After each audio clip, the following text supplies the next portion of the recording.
रामकृष्ण हरी. आद्य कीर्तनकार ज्याने कीर्तन ही परंपरा सुरुवात केली ते संत नामदेव महाराज असे म्हणतात, नाचू कीर्तनाच्या रंगी ज्ञानदीप लावू जगी. म्हणजे कीर्तनामध्ये नृत्य आहे तर आहे, पण ज्ञानदीप जगी लावण्यासाठी आहे. सध्या महाराष्ट्रामध्ये काही जणांनी कीर्तनामध्ये तमाशा आणलेला आहे. तुम्ही जर तो तमाशा बघितला तर तुमच्या लक्षात येईल की कीर्तनाच्या म्हणजे हरिदास परंपरा असेल, नारद परंपरा असेल, या गादीवरनं या कीर्तनासारख्या चांगल्या आध्यात्मिक आणि भक्तीच्या गोष्टीतनं तमाशासारखं जर समजा कला प्रकार कीर्तनकार महाराज करू लागले आणि कीर्तनामध्ये जसं भक्तीचं अध्यात्माचं वातावरण ते सोडून जर तमाशामधला तुम्ही आचकट विचकट चाळे किंवा तुमचं जे काही मुरकणं ठकणं किंवा ज्या काही कला आदा आहेत ह्या सगळ्या आदा लावणीच्या स्टेजवरच्या आहेत. आता कीर्तनामध्ये येऊन लावणीसारखं नृत्य करणाऱ्या महाराजांनी नामदेव महाराज समजून घेतले नाहीत, तुकाराम महाराज समजून घेतले नाहीत. आज ग्रामीण भागामध्ये प्रबोधन जर कुणा पोहोचवलं आहे तर ते कीर्तन परंपरेनं पोहोचवलं आहे. समाजाचं संघटन जर कुणा केलंय तर ते कीर्तन परंपरेनं केलेलं आहे. आज 21व्या शतकामध्ये सुद्धा आपण असं बघतो की एकीकडे आपण तंत्रज्ञानानं आधुनिक झालो म्हणत असताना सुद्धा संपर्काचं प्रभावी माध्यम म्हणून कीर्तनाकडे बघितलं जातं. नवविधा भक्तीमध्ये महत्वाची भक्ती म्हणून कीर्तनाचा उल्लेख केला जातो. त्या कीर्तनामध्ये आज जर तमाशा घुसत असेल किंवा तमाशामध्ये काम करणारे जर कीर्तनात येऊन कीर्तन करत असतील तर आता कीर्तनकारांनो आणि ऐकणाऱ्या कीर्तन ठेवणाऱ्या आयोजकांनो तुम्ही सावध होण्याची गरज आहे. कारण ही परंपरा ज्यांनी सुरू केली ते नामदेव महाराज ज्या वेळेला रक्ताचा करदोडा नामा वाळवंटी कीर्तन करीत विठ्ठल येऊन त्यांच्या कीर्तनामध्ये नाचत होता.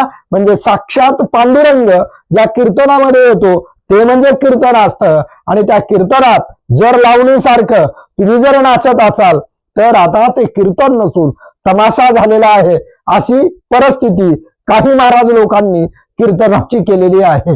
म्हणून महाराष्ट्रामध्ये कीर्तन ही परंपरा महाराष्ट्रापुरती मर्यादित नाही. बंगालमध्ये कीर्तन आहेत, तमिळनाडूमध्ये कीर्तन आहेत, पंजाबमध्ये कीर्तन आहेत. म्हणजे कीर्तन ही वैश्विक परंपरा आहे आणि त्या परंपरेतून अध्यात्माचा भक्तीचा प्रचार आणि प्रसार केला जातो. तो प्रचार आणि प्रसार करत असताना तिथं भक्तीच व्हावी, त्या ठिकाणी अध्यात्मच व्हावं, त्या ठिकाणी संस्कारच व्हावेत, त्या ठिकाणी समाज प्रबोधनच होणं अपेक्षित आहे, कर्मणूक होणं अपेक्षित नाही. अलीकडं गायनाच्या नावाखाली कविता आणि चित्रपटाचे गाणे जेव्हा त्या चालीवर उडत्या चालीवर केले जातात तेव्हा कळतं की अध्यात्मामध्ये खऱ्या अर्थानं कीर्तन ही एवढी चांगली परंपरा आहे. ती परंपराच आणखीन कुणाला समजली नाही किंवा त्या परंपरेचा वापर करून तमाशाची घुसखोरी आता थांबवणं गरजेचं आहे.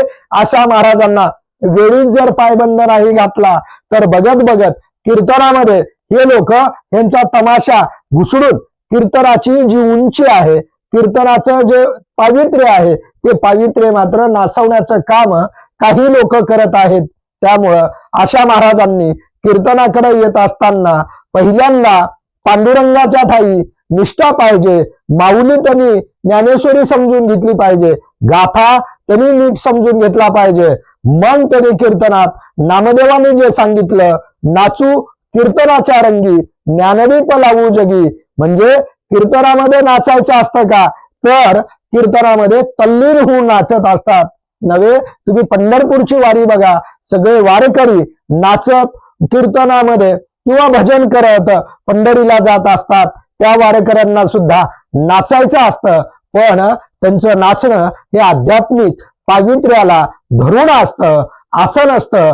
तमाशातलं नाचणं लोक ओळखत असतात. म्हणून की काय काही अभ्यास करणाऱ्यांनी अभ्यासकांनी या दोन गोष्टीमधलं संशोधन जेवढं व्हायला पाहिजे, जेवढा अभ्यास व्हायला पाहिजे तेवढा कीर्तन या परंपरेचा झाला नाही.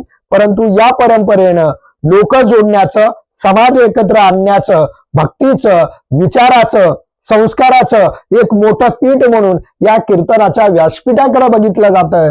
या व्यासपीठाचं पावित्र्य ठेवता येणं महत्वाचं आहे. नाहीतर होईल काय की एके ठिकाणी असं म्हणाले होते पु ल देशपांडे की कीर्तनाने हा समाज सुधारला नाही आणि तमाशाने हा समाज बिघडला नाही. तमाशा बिघडवण्याचं काम करतं, कीर्तन सुधरवण्याचं काम करतं. पण काही तर असे गोटे आहेत की ज्यांना कीर्तन आणि तमाशा या दोन्हीच्या मधली रेस लक्षात येत नाही. तमाशाच्या नादाला लागून स्वतःचे संसार रस्त्यावर आलेत. पण तेच लोक जर कीर्तनात बी तमाशा करत असतील तर लोकांनी कीर्तनाकडे काय यायचंय? तरुण पिढीनं व्यसनाधीनचा किंवा व्यसनाचा मार्ग सोडावा म्हणून जे महाराज त्यांना सांगतात, किंवा तुळशी माळ गळा, या सगळ्या गोष्टी जर विचार केला तर कीर्तन हे शुद्ध, पवित्र, आध्यात्मिक आणि भक्ती आणि प्रबोधनाचं सगळ्यात महत्वाचं माध्यम आहे. म्हणूनच की काय गाडगे बाबांची ही कीर्तन परंपरा होती ती बाकीच्या कीर्तन परंपरेपेक्षा वेगळी होती, पण समाजाचं प्रबोधन करणारी होती, समाजाला स्वच्छतेचा मूलमंत्र सांगणारी होती, समाजामध्ये शिक्षणाचा प्रचार आणि प्रसार करणारी होती. म्हणून ही कीर्तन परंपरा महाराष्ट्राच्या संस्कृतीमध्ये, सर्वसामान्याच्या हृदयामध्ये भक्तीची एक चांगली परंपरा म्हणून या गोष्टीकडे, कीर्तनाकडे बघितलं जातं. तो आदर, ते पावित्र्य ठेवलं गेलं पाहिजे आणि त्याचा तमाशा करणाऱ्या लोकांना आता कुठं तर आवरलं गेलं पाहिजे. एवढं बोलतो आणि थांबतो. रामकृष्ण हरी.